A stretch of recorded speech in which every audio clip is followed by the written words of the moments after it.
ओम हरि ओम हरिद्रि बुद्धि सहिताय श्रीमन महागणाधिपति देवताभ्यो नमः।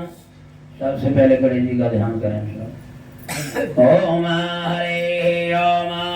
ओम स्वस्तिना इंद्रो वृद सर्वः स्वस्तिना पूषा विश्ववेदा स्वस्तिन सारख्यो वरिष्ठनेमि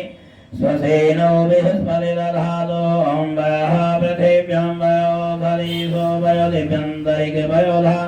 वह प्रदीप संतमयं विष्णुरराजमसि विष्णु सर्वस्थितो वैष्णवद्रोमसि वैष्णवे त्वा ओम अग्निदेवता वातो देवता सूर्यो देवता चन्द्रमाः देवता वसवो देवता रुद्रादिदेवता आदित्यादिदेवता मरुतो देवता बृहस्पतीन्द्रो देवता वरुणो देवतेन्द्रो देवता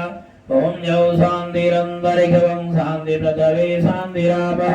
शांतिरोषधय शांति वनस्पतयः शांतिर्विश्वे देवा शांति ब्रह्म